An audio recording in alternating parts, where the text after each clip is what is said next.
आज की कहानी एक गुरु और शिष्य की कहानी है।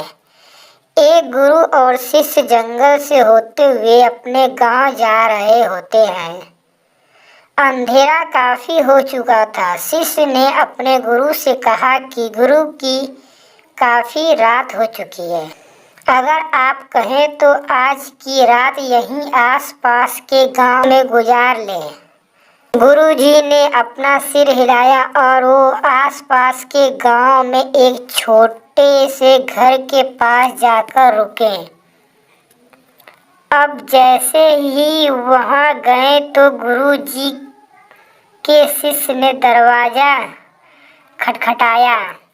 उस घर से एक गरीब आदमी बाहर आया तो गुरुजी ने बोला, हम अपने गांव जा रहे थे, लेकिन काफी रात होने की वजह से हमने इसी गांव में रुकने का सोचा।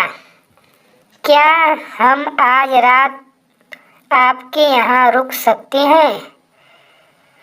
गरीब आदमी बोला, हाँ क्यों नहीं, आप दोनों अंदर आ जाइए। अब जैसे ही गुरुजी अंदर गए उन्होंने देखा कि उस आदमी के घर में बहुत ज्यादा गरीबी थी।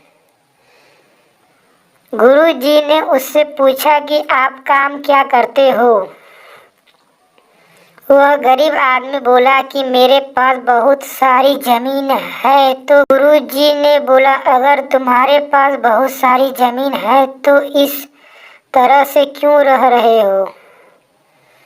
वह आदमी बोला, यह किसी काम की नहीं है। गांव वाले बोलते हैं कि यह बंजर जमीन है, यहाँ पर कुछ भी नहीं उगाई जा सकती है और वहाँ फसल उगाना बहुत बड़ी बेवकूफ़ी है। गुरुजी ने बोला कि तुम्हारा गुजारा कैसे होता है? उसने बोला कि मेरे पास एक भैंस है जिससे मेरा पूरा घर चलता है।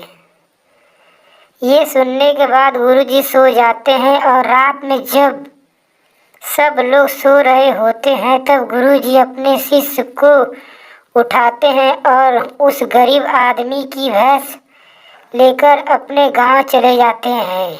शिष्य अपने गुरु से पूछता है कि गुरुजी कहीं आप ये गलत तो नहीं कर रहे हैं? उस गरीब आदमी की रोजी रोटी इसी भैंस की वजह से चलती है। तो गुरुजी अपने शिष्य की तरफ देखते हैं और मुस्कुराते हुए आगे बढ़ जाते हैं।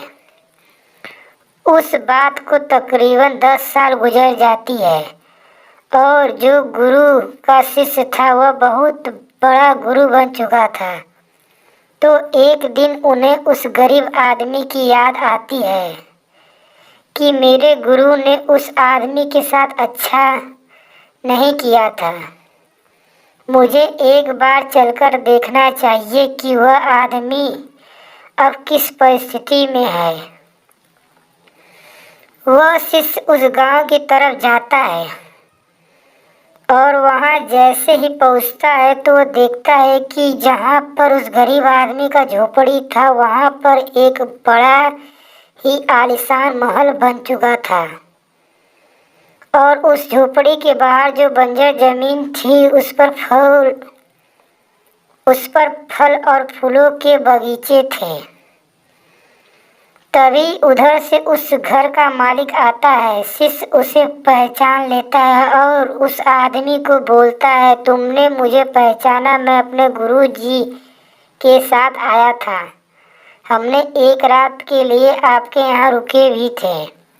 वह आदमी उसे पहचान लेता और बोलता है कि उस रात में आप कहाँ चले गए थे और उस रात के बाद ही मेरी भैंस कहीं चली गई थी। मेरे पास कोई रास्ता नहीं था तो मैंने अपने ज़मीन पर मेहनत की और फसल निकल आई और आज मैं इस गांव का सबसे बड़ा और सबसे अमीर आदमी बन चुका हूँ। ये सुनने के बाद शिष्य के आंखों में अपने गुरु जी के लिए आंसू आ गए और उसे यह बात समझ आई और वह रोने लगा। इस कहानी से हमें यह सीख मिलती है कि हमारे अंदर ऐसी बहुत सी टैलेंट छुपी हुई है, लेकिन हमें कोई न कोई चीज़ रोक कर रखी है।